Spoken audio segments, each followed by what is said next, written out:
Témoignage de Josué Lokamba, la marche chrétien.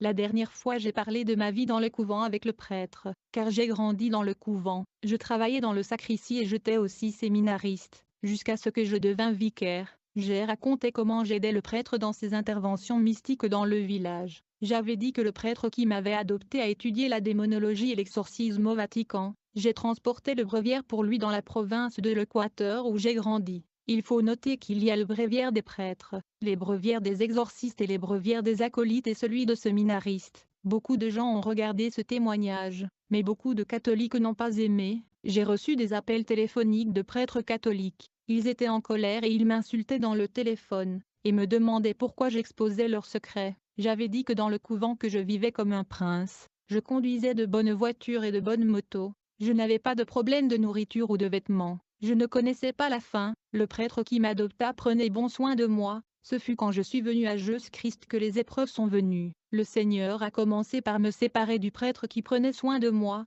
c'est comme ça que ma souffrance commença. En fait Jésus voulait m'utiliser, mais je devais passer par les épreuves et la souffrance comme un test, j'ai dû souffrir, et la souffrance a produit son résultat en moi. La Bible dit, mes frères, regardez comme un sujet de joie complète les diverses épreuves auxquelles vous pouvez être exposés, sachant que l'épreuve de votre foi produit la patience. Mais il faut que la patience accomplisse parfaitement son œuvre, afin que vous soyez parfaits et accomplis, sans faillir en rien. Je me souviens après avoir été baptisé dans l'eau, je commençais à voir les choses hors de l'ordinaire. Un jour nous étions en prière intense et profond, c'est alors que mes yeux spirituels furent ouverts et je voyais le Seigneur Jésus sur un cheval blanc, et les armées du ciel avec leurs chevaux le suivaient. C'était une scène illustre, magnifique et glorieuse. Quand j'ai vu ceci j'étais tellement ébahi et émerveillé que j'ai crié. La Bible dit, et il était revêtu d'un vêtement teint de sang. Son nom est la parole de Dieu. Les armées qui sont dans le ciel le suivaient sur des chevaux blancs, revêtus d'un fin lin, blanc pur. Bien-aimé, le Seigneur voulait m'utiliser. C'est comme ça qu'après ma conversion ma souffrance a commencé. Aussitôt je fus rejeté par ma propre famille sans raison valable, et je fus chassé hors de la maison, et j'ai même été empoisonné mais le Seigneur me pargna. Pour cette raison j'ai commencé à dormir dans la rue dans de voitures abandonnées. C'est alors que je fus remarqué par les voisins qui ont proposé de m'aider. Quand ma famille a appris que je dormais chez le voisin dans le voisinage, ils ont menacé de me poignarder à mort. C'est alors que le voisin m'ont demandé de quitter la maison. C'est ainsi que j'ai commencé à dormir à la maison de mon pasteur. C'est quand notre église a acquis une maison de prière que j'ai commencé à dormir dans la maison de prière et j'ai commencé à gérer cette maison.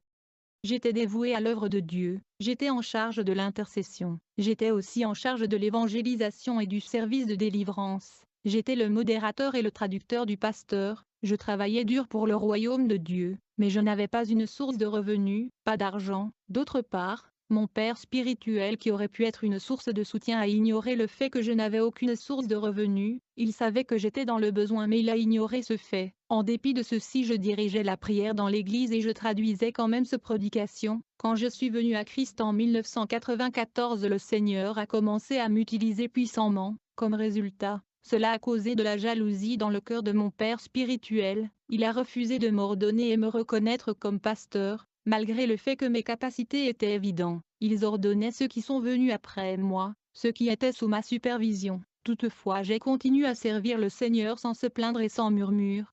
J'avais décidé d'attendre mon temps. Un jour dans la nuit je suis allé me soulager, quand soudainement il y a eu un coup de tonnerre et un éclair dans le ciel. La terre entière qui était couverte de ténèbres fut éclaircie en un clin d'œil, non par la lune ou le soleil, mais plutôt par la face de Jésus-Christ, qui avait remplacé la lune dans le ciel. Ainsi, au lieu du soleil ou la lune j'ai vu le visage de Jésus-Christ là où la lune était supposée être. Le visage du Seigneur éclairait le monde entier. J'étais alarmé et je pensais que c'était la fin du monde. Je voyais la face de Seigneur qui se mouvait dans le firmament. Alors que le visage de Jésus bougeait je le suivais et je suppliais Jésus de m'enlever et j'ai pleuré. Je pensais que Jésus était en train d'enlever son peuple. Ainsi je le suppliais en suivant son visage sur le ciel. Quand cette vision s'arrêta, je me suis rendu compte que j'étais déjà éloigné du lieu où j'étais. Je me retrouvais en pleine rue dans la nuit, alors que j'ai dormi dans la permanence de l'église.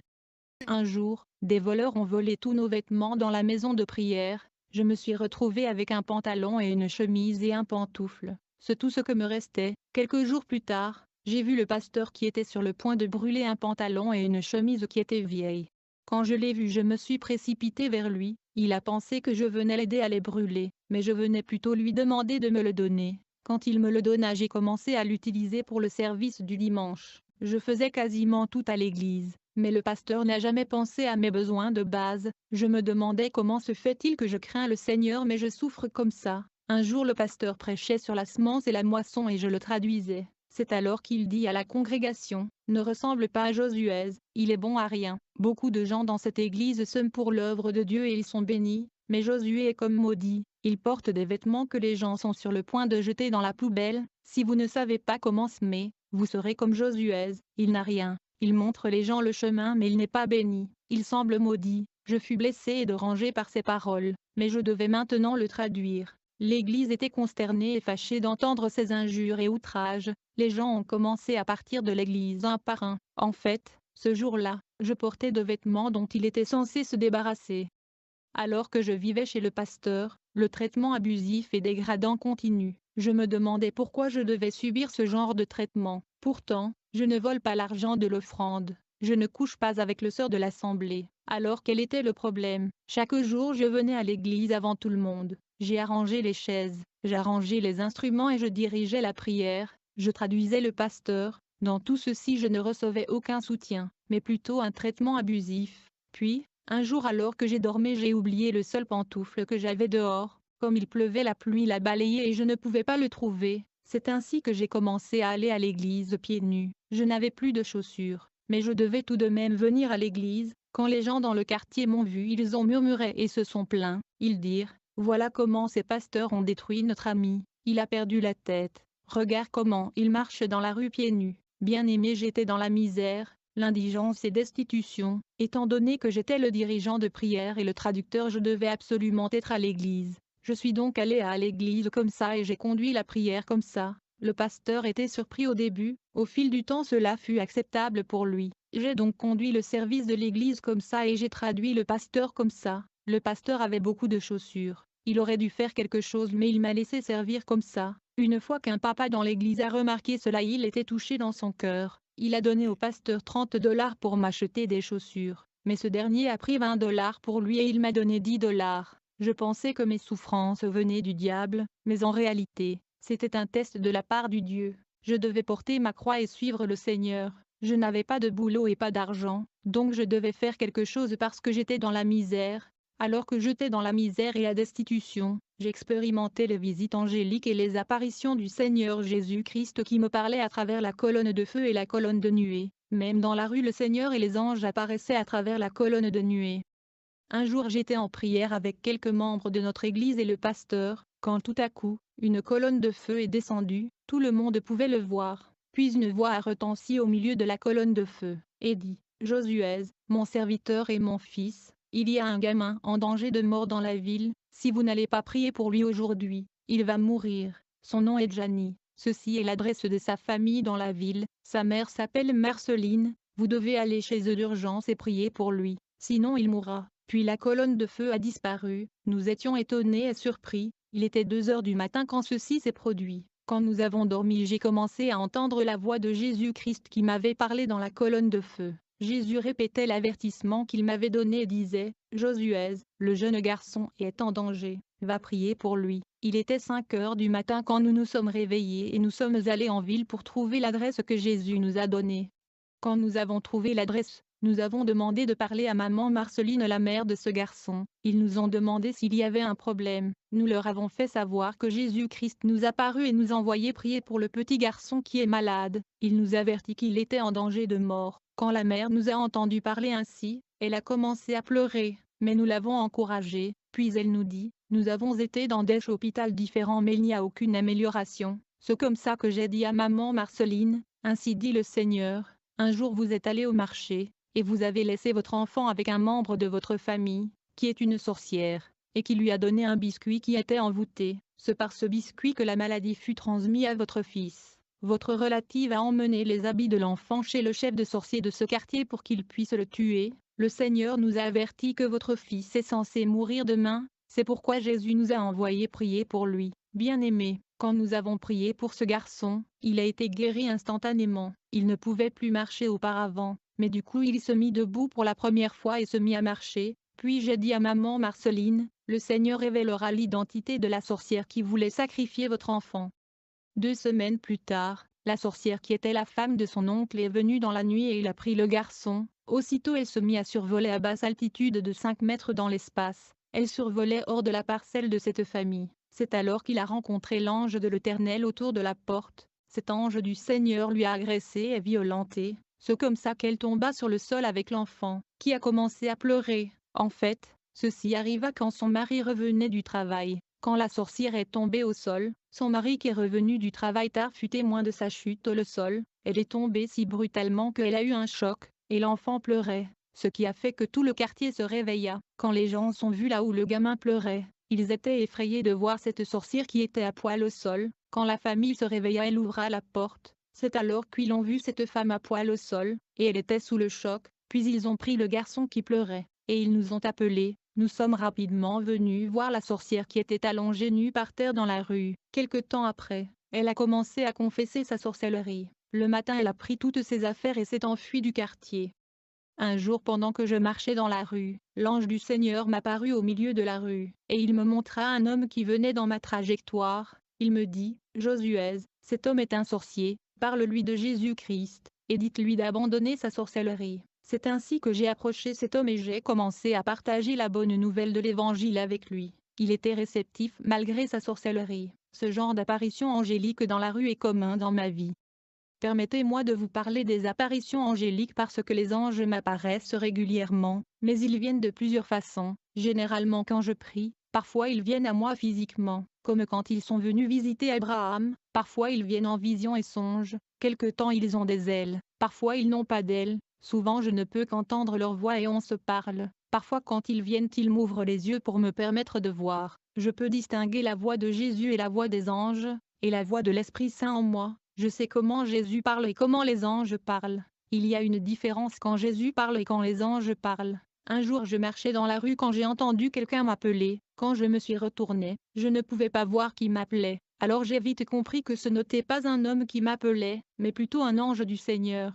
Puis nous avons commencé à dialoguer bien que je ne pouvais pas le voir. Pourtant il était à mon côté. Je tiens à souligner que je n'ai jamais demandé ces apparitions. Ceci est la décision souveraine de Jésus, mais vous pouvez quand même les demander si vous voulez. D'autre part, je tiens à souligner que je suis un homme de prière. Je prie pour de longues heures. Chaque jour je prie de 2 heures à 4 heures du matin. Ce qui m'a amené dans cette vie de longue prière est ma souffrance. Alors que j'avais toutes ces visitations angéliques, mon pasteur me combattait farouchement.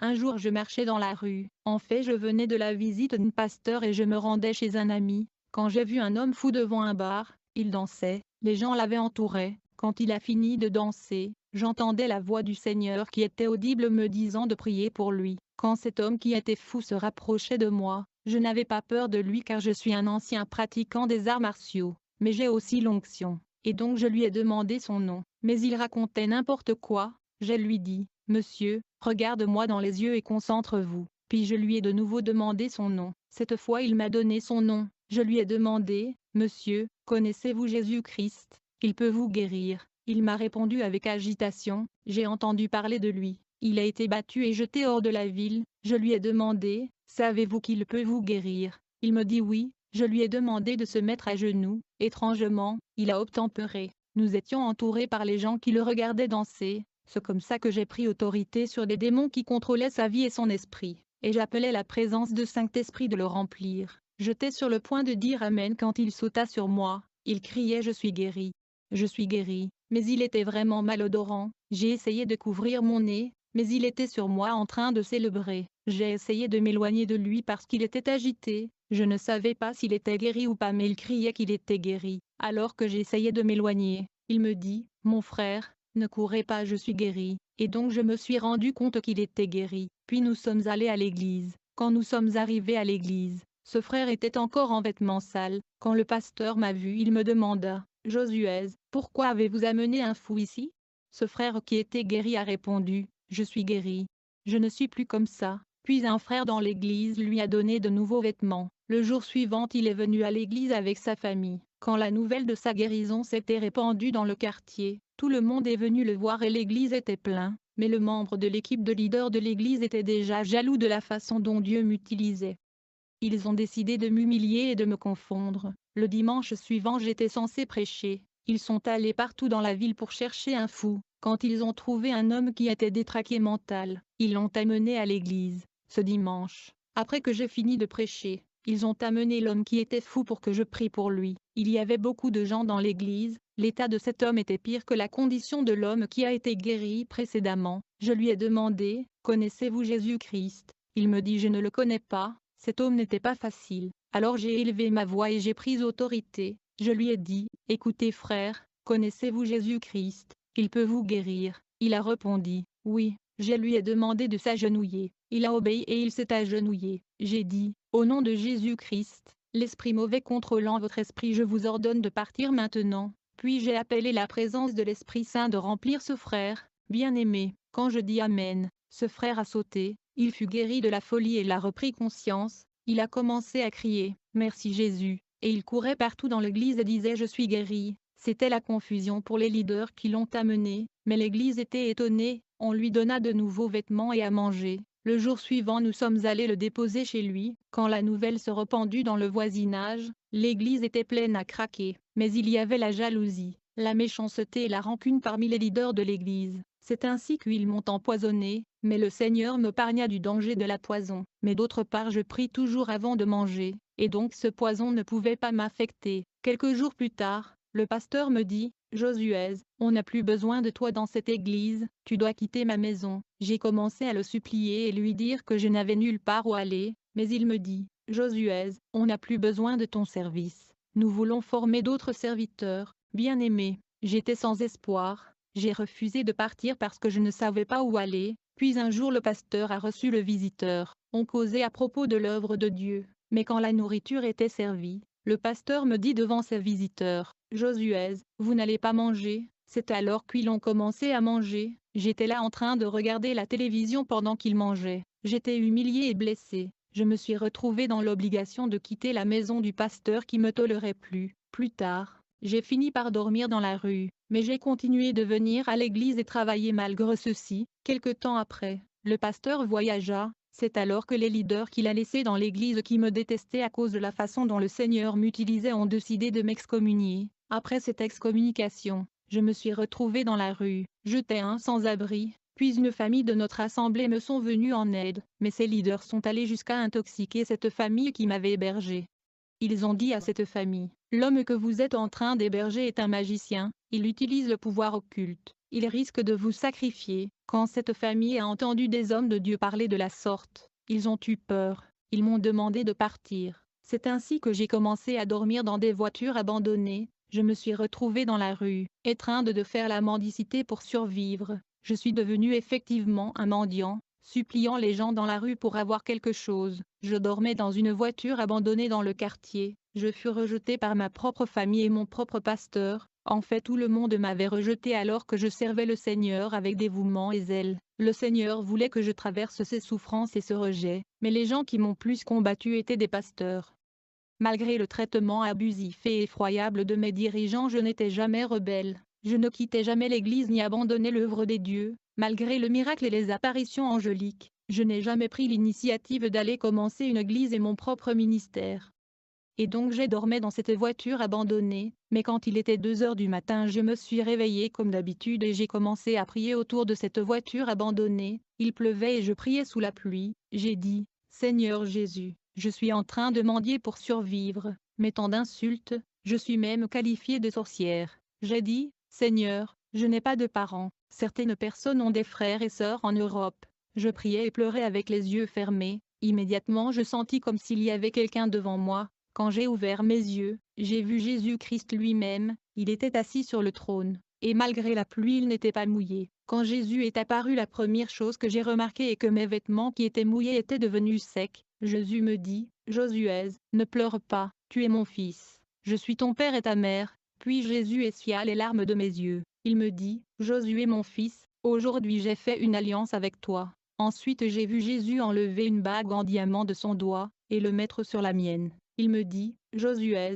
votre vie est sur le point de changer. Je bénirai celui qui vous bénira et je maudirai celui qui vous maudira. » Si vous bénissez quelqu'un, je le bénirai, si vous maudissez quelqu'un, il sera maudit. Par conséquent, vous devez être prudent avec vos paroles. Veillez aux paroles qui sortent de votre bouche, mais vous devez savoir que ce monde est gouverné par les lois et les principes. Si les gens respectent ces principes et font preuve de fidélité, ils verront de résultats. Ne soyez pas négligents, car les chrétiens sont le genre le plus négligent du monde. Jésus m'a donné le principe biblique de la prospérité, mais je ne l'ai jamais mis en pratique. C'est ainsi que ma souffrance continua. Comme je souffrais, j'ai voyagé au Congo-Brazza pour rejoindre un ami. Il était sympathique et charitable, mais je n'avais pas d'argent pour voyager. Mais j'ai réussi à me faufiler dans le bateau en sautant dans le bateau. Les gens étaient choqués. Quand je suis arrivé chez lui, je ne pouvais pas dormir dans sa maison parce que ma prière était en train de déranger les fétiches de son bailleur. Alors j'ai commencé à dormir à l'église. Un jour, pendant que je conduisais la prière pendant le service avec l'autorisation du pasteur, pendant que nous chantions, quelque chose était arrivé. Tout à coup, il eut comme un éclair flamboyant qui frappa nos yeux. Nous l'avons tous vu. Quelques secondes plus tard, le phénomène se produisit pour la deuxième fois. Un éclair étincelant flasha nos yeux. Immédiatement, mes yeux spirituels furent ouverts.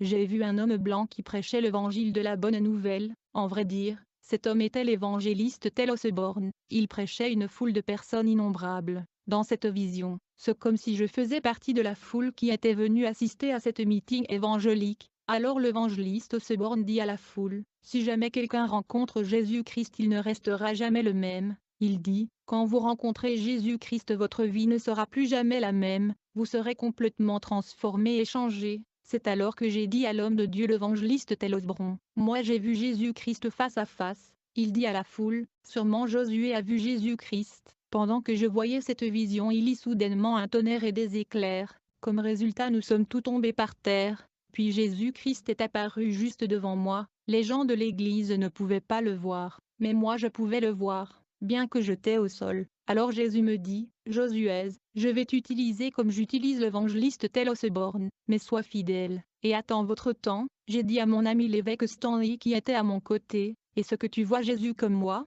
Il me dit, « Non, je ne le vois pas. » Je lui ai dit, « Jésus est debout juste en face de nous, mais vous ne pouvez pas le voir ?»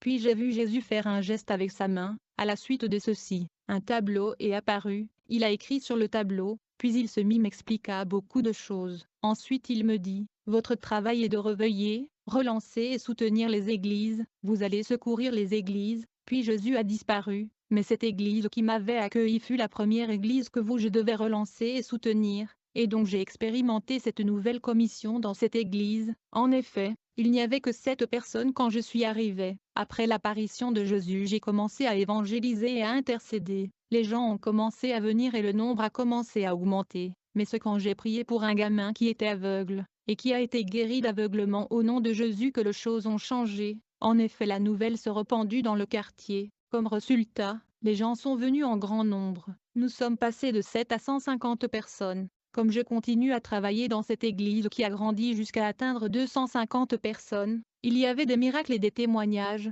alors l'église m'a trouvé une place, et a même proposé de m'envoyer en France. C'est alors que le Seigneur Jésus m'est apparu. Il me dit, « Josué, tu vas retourner au Congo, j'ai besoin de toi là-bas, tu ne vas pas en France. Si tu oses aller en Europe sans mon autorisation, tu seras seul, et je ne travaillerai pas avec toi. » Quand j'ai annoncé mon retour au pays, les gens étaient déçus et frustrés. Bien aimés, beaucoup des églises sont mortes, mais le Seigneur m'a ordonné de raviver et réveiller les églises mortes. Quand j'étais de retour au pays, j'ai trouvé notre église qui était complètement morte et séchée, avec seulement 4 personnes. Les gens ont été offensés par la manière dont le pasteur et collaborateurs m'avaient traité. Alors ils ont quitté l'église. Quand le pasteur m'a vu, il m'a demandé pardon, et il était en larmes. Il me dit, « Mes collègues pasteurs m'avaient intoxiqué contre vous. Ils m'ont induit en erreur, mais vous êtes toujours mon fils. » Je lui ai fait savoir que je n'avais aucune amertume contre lui. Je lui dis, « Vous êtes mon père. » Quelques jours plus tard, je me suis mis au travail comme Jésus-Christ m'avait recommandé de secourir les églises. J'ai commencé à évangéliser et à faire le suivi. Comme résultat, tout le monde retourna à l'église qui devenue plein à craquer. Quelques jours plus tard, comme nous prions dans l'intercession, le Seigneur Jésus est apparu, et il me dit, « Josué, tu es maintenant un pasteur et un leader. Tu conduiras les gens, personne ne te dirigera. » Puis le Seigneur est apparu à mon pasteur. Quand il apparut à mon pasteur, ce dernier est tombé sur le sol. Puis le Seigneur a ordonné au pasteur de me consacrer en tant que pasteur. En réalité, le pasteur devait le faire il y a longtemps, mais à cause de la jalousie et de l'intoxication il ne voulait pas le faire. Quand mon pasteur m'a consacré, j'ai commencé à servir le Seigneur avec dévouement et zèle, mais j'étais toujours dans la pauvreté. C'est alors qu'un frère m'approcha pour me proposer un poste de contrôleur de bus de transport en commun. Quand j'ai commencé ce travail, je pouvais entendre la voix du Seigneur qui me disait non. Le Seigneur était opposé, il ne voulait pas que je fasse ce travail, mais comme j'avais pas de sous, je l'ai ignoré parce que je voulais de l'argent. Je combinais l'œuvre de Dieu et le travail de contrôleur de bus, mais le Seigneur voulait que je travaille à plein temps pour son royaume. Un jour alors que je travaillais comme contrôleur, le bus parcourait le boulevard à grande vitesse. Je m'étais appuyé sur l'arrière de la porte. C'était quand le chauffeur était sur le point de dépasser la voiture qui était devant nous que je suis tombé au milieu du boulevard. D'abord ce fut la porte arrière qui était projetée sur le sol au milieu du boulevard. Ensuite moi je suis tombé sur la porte. Quand les gens dans la rue ont vu ceci ils ont crié. Quand je suis tombé comme ça au milieu du boulevard j'étais au-dessus de la porte du véhicule. Je pouvais voir une voiture Mercedes venir avec vitesse dans ma trajectoire. Soudainement, en un clin d'œil j'ai vu un homme qui m'a saisi comme si j'étais une feuille de papier et me jeta aux bordures du boulevard. Puis j'ai vu le Mercedes rouler sur la porte arrière sur laquelle j'étais tombé. Ceci se passa en un clin d'œil. C'est alors qu'un homme qui était de la police me dit « Jeune homme, vous devez servir l'Éternel, Dieu vous aime. » Un jour nous étions dans l'église, le pasteur prêchait, quand soudainement un homme fut amené dans l'église, je pouvais voir qu'il avait un problème mental, il était sale et puant, il était un fou. En fait, il servait le diable qui lui avait demandé d'offrir son père et sa mère, il a refusé d'obtempérer, c'est ainsi qu'il est devenu fou. Cet homme avait 250 démons dans son corps, il devait mourir car il n'avait pas obtempéré aux ordres du diable qui lui avait demandé d'offrir ses parents. Comme conséquence il était devenu fou. Il a été amené à l'église par un jeune garçon. Il avait beaucoup de cheveux et il était malodorant et robuste. Le service du protocole l'a amené exactement à l'endroit où j'étais assis. Quand l'heure de la prière est arrivée, mon pasteur a essayé de prier pour lui. Il savait que ça allait lui prendre du temps, mais il n'était pas prêt à passer son temps avec cet homme. Il pria pour les autres et s'en alla. Avant de partir il me dit « Josué, occupe-toi de cet homme. » Le monsieur qui était fou racontait n'importe quoi. J'ai réussi à le calmer et nous avons commencé à parler. C'est alors qu'il me dit « Jeune homme, ma situation est au-delà de votre niveau. Serez-vous en mesure d'effectuer ce service de délivrance ?» Je lui ai dit que je ne pouvais pas le faire mais celui qui est en moi est capable de le faire. Il m'a dit « Si tu parvenais à enlever cette bague magique de mon doigt, je saurais que tu peux me délivrer. » Il me dit « J'ai été voir beaucoup de grands hommes de Dieu dans la ville pour la délivrance, mais aucun d'entre eux n'a pu enlever cette bague de mon doigt. Ils ont fait tout ce qu'ils pouvaient pour enlever mais ils ont tous échoué à l'enlever.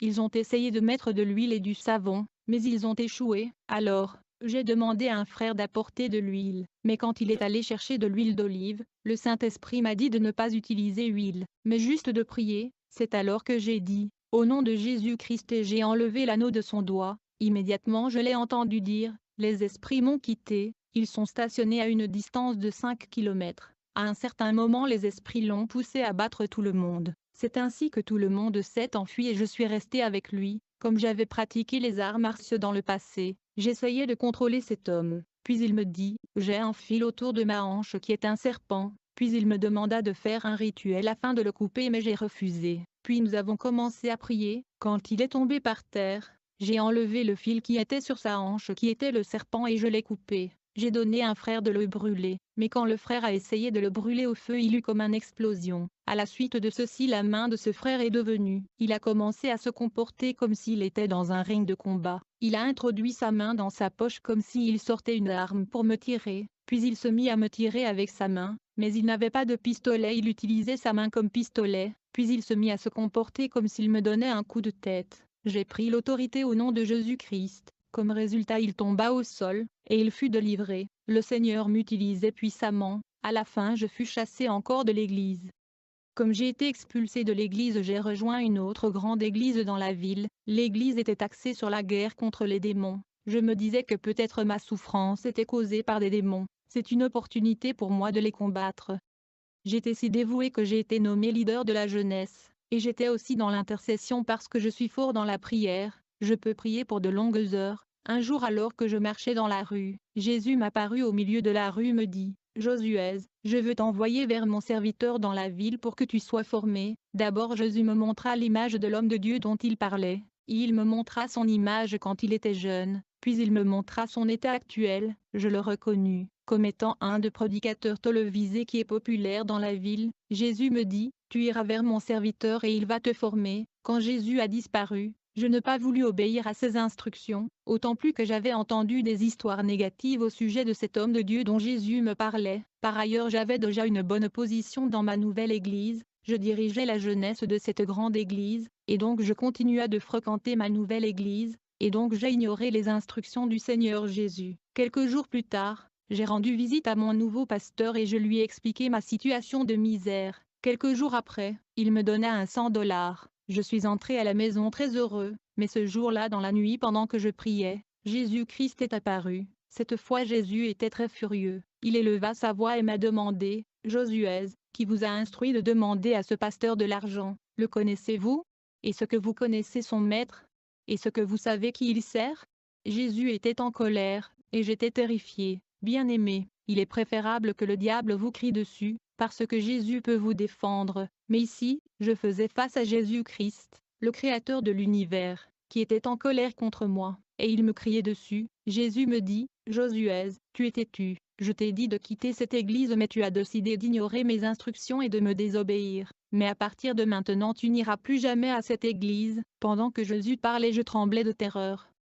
J'ai plaidé pour la miséricorde et le pardon. Bien-aimé, la plupart de gens pensent que Jésus-Christ est seulement tendre et doux, vous ne l'avez jamais vu en colère. Ce jour-là j'étais choqué et dévasté. Quand je me suis réveillé j'étais affecté par ce réprimande sévère de la part du Seigneur. En fait, le pasteur qui m'avait donné $100 était en alliance avec Lucifer. Il avait signé un pacte avec le diable, et il servait le diable. Ceci était la raison de la colère du Seigneur Jésus-Christ, quand il m'a vu son serviteur, suppliant un serviteur de Lucifer, à cause de difficultés qui étaient en vrai dire un test, et une épreuve dans la marche chrétienne. C'était pour lui inacceptable. Eh bien, je ne savais pas. Je ne pouvais pas imaginer une si grande église, bien connue avec beaucoup de gens, et un pasteur aussi populaire dans la ville pourrait être du diable. Cette apparition du Seigneur Jésus a eu lieu le dimanche de 2h à 3h du matin durant les heures de ma prière quotidienne et nocturne. Mais curieusement le matin quand je me suis réveillé j'ai oublié les instructions du Seigneur. Je suis allé à l'église où le Seigneur Jésus m'avait interdit. Je marchais dans la rue vers l'église, quand soudainement la colonne de nuée descendit au milieu de la rue devant moi. La voix du Seigneur retentit au milieu de la colonne de nuée. Jésus me parlait au milieu de la colonne de nuée avec un ton de colère. Il me dit, Josué, qu'est-ce que je t'ai dit au sujet de cette église? Pourquoi désobéis-tu à mes instructions? Allez, tu fais demi-tour. C'était alors que je me suis souvenu des instructions du Seigneur. Je lui demandai de me pardonner car j'ai réalisé que j'avais oublié l'avertissement du Seigneur.